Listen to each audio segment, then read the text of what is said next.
Hello hello दोस्तों, मेरा नाम सुरेंद्र कुमार है और मेरा सिलेक्शन आरआरबी 3 में as a scale to serve Haryana Gramin Bank में हुआ था। उससे पहले भी राजस्थान मरूधरा, काशी गोमती बैंक में हुआ था, बट फाइनली मैंने ज्वाइन किया था सर्व हरियाणा ग्रामीण बैंक। और अब सीधे बात पे आ जाते हैं एज ए इंटरव्यू में क्या पूछा जाता है। लाखों बंदों का यही सवाल है कि कहाँ से तैयारी करें और कैसे तैयारी करें और कौन कौन से टॉपिक तैयार करें। तो सबसे पहला मोस्ट ऑफ इंटरव्यू में एक ही क्वेश्चन होता है, डिफाइन योर सेल्फ। अपने आप के बारे में बताओ। तो उसमें इंटरव्यू का सीधा फोकस यही होता है कि आपने पास्ट में क्या किया है और आपकी फ्यूचर की क्या क्या प्लानिंग रहेगी। क्योंकि अल्टीमेट स्केल 2 या स्केल 3 आप ज्वाइन करते हो तो एज ए ब्रांच हेड ही आपको काम करना पड़ेगा, चाहे कौन सा भी बैंक हो।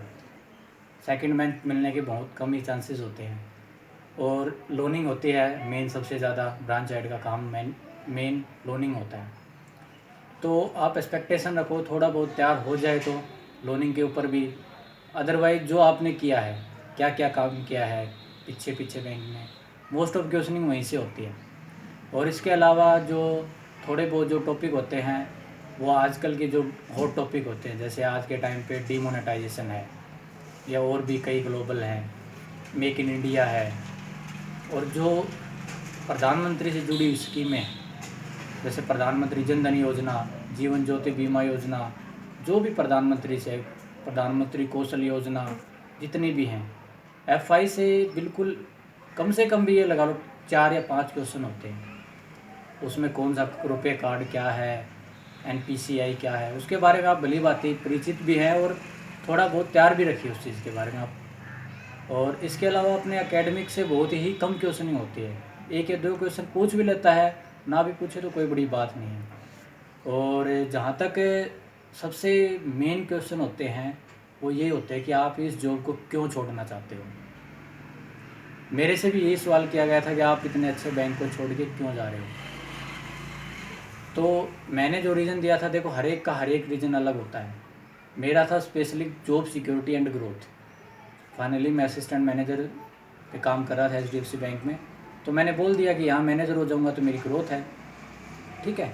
और दूसरा उन्होंने बोला कि आप यहाँ क्यों जा रहे हो। मोस्ट ऑफ बंदे क्या होता है कि प्राइवेट सेक्टर से होते हैं, तो हम एक गवर्नमेंट सेक्टर में जा रहे हैं तो एज ए जॉब सिक्योरिटी भी हो रही है हमारी। तो एक क्वेश्चन तो ये पक्का बनता है।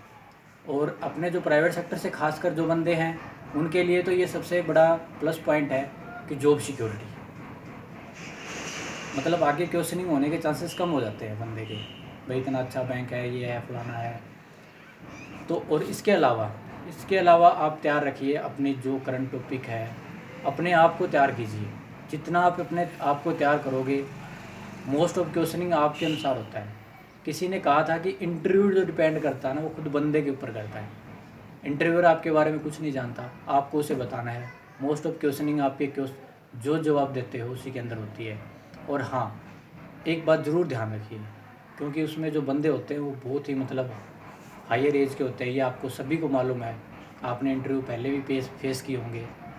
बट इसमें क्या है, 1-2 पैनल नाबार्ड से होता है, 1-2 दूसरे बैंक के चेयरमैन वगैरह होते हैं, तो उनको सब कुछ पता होता है बंदा क्यों आ रहा है, किस लिए आ रहा है। और आज के टाइम पे है ना, जो ट्रांसफ़र के मामले हैं, नेशनलाइज बैंक से भी बच्चे बहुत आ रहे हैं, इसीलिए क्योंकि बाहर जाना आजकल लोग बहुत कम पसंद करते हैं। बहुत कम बंदे हैं जो अपने घर पे रहना चाहते हैं। पिछली बार भी देखा था, उससे पिछली बार भी एसबीआई से भी स्केल 2 एज ए स्केल 2 ग्रामीण बैंक में आ रहे हैं, वो इसीलिए कि घर के पास जॉब रहे। तो आशा करता हूँ दोस्तों आपको ये मेरा छोटा सा इंटरव्यू पसंद आया होगा और आपके बहुत काम भी आए। धन्यवाद।